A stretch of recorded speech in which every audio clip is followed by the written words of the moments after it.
বোন, তুই কি মুহাম্মদের হাতে কালেমা পড়েছ? ও পর্দার আড়ালের মা, ভালো করে শুনে নাও। দেখো ওমরের সামনে বোনের কি হুঙ্কার। বোন বলেন আলহামদুলিল্লাহ, আমি নবীর হাতে কালেমা পড়ে মুসলমান হয়েছি। ওমর ডাক দিয়ে কয়, রে বোন, কালেমাটা ফিরাইয়া দাও।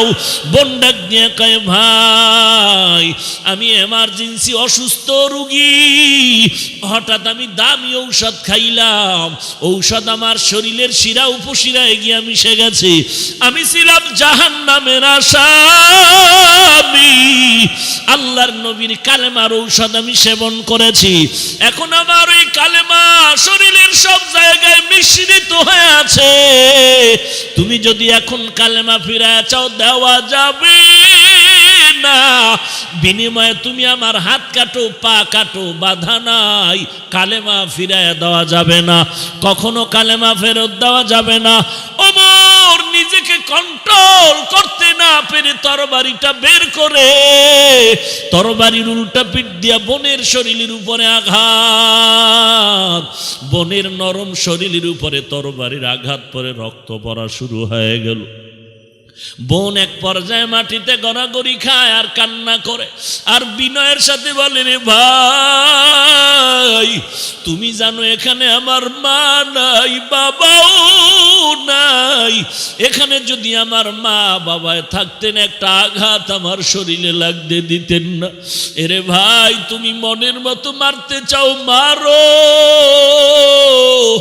আমার হাত কাটো, পা কাটো, কোনো বাধা নাই, তবে ভাই শুনো, তুমি আমার যতই মারা মারো, তরবারি আঘাত করো, আল্লাহর নবীর হাতে যে কালেমা পড়িয়া মজা পাইছি, ওই কালেমা যেই সিনায় ঢুকাইছি, ওই জায়গায় তোমার তরবারি ঢুকবে না। বোনের মায়ার কান্নায় ওমরের দিলটা নরম হয়ে গেল। দেখবেন অনেক সময় ছাত্রদের শিক্ষকরা শাসন করে, বেত্রাঘাত করে, ভালো ছাত্রকে যখন মারে, দুই একটা বেতের বাড়ি বেশি পড়লে ছাত্রের কান্নার কারণে ওস্তাদও গোপনে গোপনে কান্না করে। মা আমাকে শাসন করতে গিয়ে মারলেন, আমি কান্না করে করে বাড়ির পেছনে বাঁশ বাগানে দাঁড়ায় কান্না করি। আমার ছোট ছোট ভাই বোনেরা আমার হাত ধরে টানে, ভাইয়া কাঁদিস না, আমি বললাম না না, ঘরে যাব না, তোরা যা। যখন আমার ভাই বোনেরা মনটা খারাপ করে ঘরের দিকে যায়, হঠাৎ করে দেখি আমার মা চোখের পানি কাপড়ের আঁচল দিয়ে মুছতে মুছতে আমার সামনে আইসা, মা তার কাপড় দিয়ে আমার চোখের পানি মুছে আর কয়, তোরা তোকে আর মারব না, আয় আর কাঁদিস না রে সন্তান, তোরে আর মারব না। ওমর এইবার বোনের কান্না দেখিয়া তরবারি ফালায়া বোনের চোখের পানি মুছে আর বলে, বোন কাঁদিও না, আর তোরে মারব না। ওই যে তোর আওয়াজ শুনলাম, কিসের আওয়াজ? বলে, এটাই তো আল্লাহর নবীর জবানের তেলাওয়াতের কোরআনের আওয়াজ। বলে, আমার একটু শোনা। বলে, ওই যে কোরআন।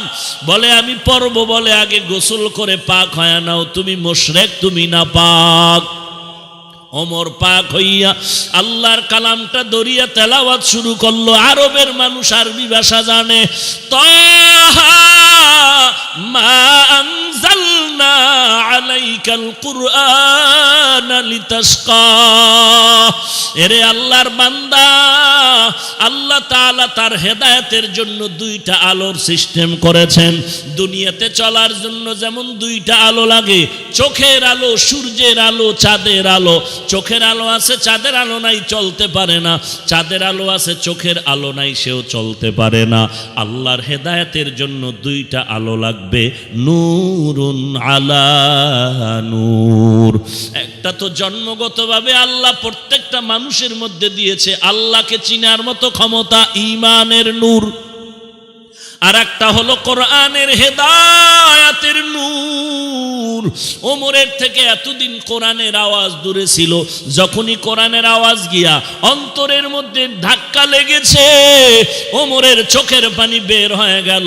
ওমর ডাক দিয়ে কয়, বোন, এত সুন্দর কথা তো জীবনে শুনি নাই। এই কোরআনের কথা এত সুন্দর, না জানি কোরআনওয়ালা নবী কত সুন্দর। চলো মুহাম্মদের একটু আমাকে দেখাইয়া দাও, এত ভালো মানুষটাকে আমি কেন চিনব না। ওদিকে মায়ার নবী কান্না করে, ও দয়ার মালিক, ওমরের তুমি ইসলামের জন্য কবুল করে নাও।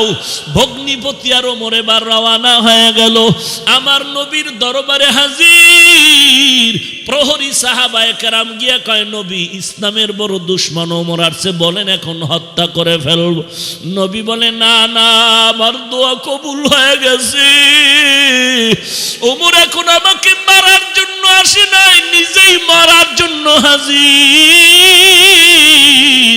ওমরের আসার রাস্তা বানায় দাও। এবার হযরত ওমরের জন্য রাস্তা বানায় দিল। ওমর পয়গম্বরের দরবারে গিয়ে তরবারিটা দিয়া বলে, পয়গম্বর, আমাকে আপনি মাফ করে দেন, আমি বুঝতে পারি নাই, আমার মতো খারাপ এই জমিনে কেউ নাই। আপনি তরবারি নিয়ে আমার মাথা গর্দান কেটে দেন, তবে গর্দান কাটার আগে আমাকে মুসলমান বানায় দেন, আমি মুসলমান হতে চাই। আল্লাহর নবীর হাতে ওমর কালেমা পড়ে মুসলমান হয়ে গেল। মুসলমান হয়ে কালেমা পড়ার পরে আমার নবীর রুহানি তাওয়াজ্জু যখন ওমরের মধ্যে চলে গেল, ওমরের ঈমানের স্পিরিট এত বেড়ে গেল, তরবারিটা নিয়ে দৌড়াইয়া কাবার কিনারায় গিয়ে কয়, রে বেঈমানের দল, 5 মিনিট আগে ওমর ছিল ইসলামের দুশমন, এখন ওমর ইসলামের পক্ষের খাদেম। কোন বেঈমানের সাহস থাকলে ওমরের তরবারির সামনে দাঁড়াও। কেউ যদি তোমার স্ত্রীকে বিধবা বানাইতে চাও, দাঁড়াও। ও নবীর উম্মতের দল, আল্লাহর কোরআনের আকর্ষণ আর কিছুই না রে বাবা। আল্লাহর কোরআনের 1500 বছর পর এই কোরআনের আকর্ষণে কত হিন্দু, কত বৌদ্ধ, কত ইহুদি, কত খ্রিস্টান মুসলমান হয়ে গেল। এরে নবীর উম্মতের দল, আল্লাহ বলেন না আমি বেশি আমল দেখব। আল্লাহ তাআলা দেখবেন কে ভালো আমল করেছে, বেশি আমল দেখবেন না, ভালো আমল দেখবেন।